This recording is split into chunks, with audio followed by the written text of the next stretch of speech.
বন্ধুরা, আজ আমরা যাচ্ছি রানাঘাটের অবকাশ পার্কে। আর শুধু আমি নই, আমার সাথে আমার ফুল ফ্যামিলিও আছে। আমার দাদা যদিও বা আগে এই পার্কে গেছে, কিন্তু আমি যাচ্ছি প্রথম। দেখতে না দেখতে আমরা পৌঁছে গেলাম রানাঘাট স্টেশনে। স্টেশন থেকে বেরিয়ে আমরা উঠে পড়লাম টোটোতে। যতক্ষণে আমরা পৌঁছি ততক্ষণে ভিডিওটি ভালো লাগলে লাইক করে শেয়ার করে দিও তোমার বন্ধুদের সাথে। আর তোমরা যদি আমার এই চ্যানেলে নতুন হয় তবে চ্যানেলটিকে সাবস্ক্রাইব করে পাশের বেল আইকনটি বাজিয়ে দিও এরকমই আরো ভিডিও দেখার জন্য। কথা বলতে বলতে পৌঁছে গেলাম আমরা পার্কের সামনে। টিকিট কেটে আমরা চললাম ভেতরে। ঢুকতে না ঢুকতে দুই ভাই বোনের দুষ্টুমি শুরু। ভেতরে সবার আগে আমাদের নজরে পড়লো সিদ্ধিদাতা গণেশের মূর্তি। আমি ভেবেছিলাম যে ভেতরটা মনে খুব সুন্দর করে সাজানো হবে, কিন্তু অতটাও সুন্দর করে সাজানো হয়নি।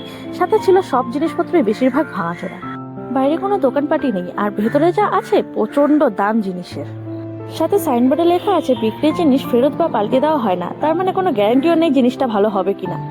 একটা ফুচকার দোকান আছে, কিন্তু এখানে মানুষের জায়গায় মাছিরাই ফুচকার দোকান চালাচ্ছে।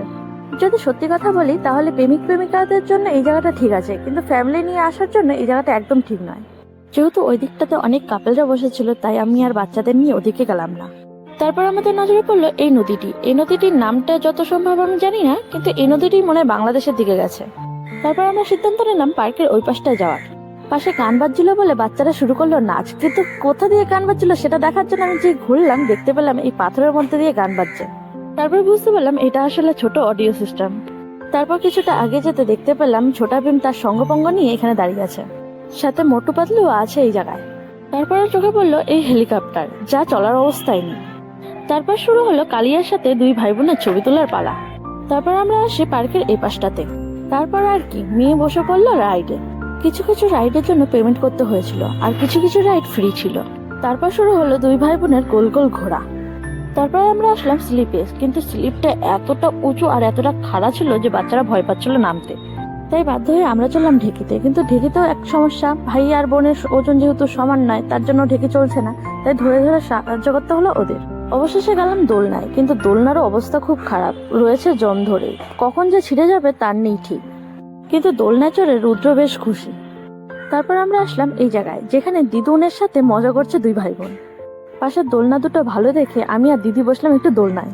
আমাদের দেখে আমার মেজদি হাসি থামাতেই পারছিল না, কারণটা আর মুখে বলতে লাগবে না নিশ্চয়ই।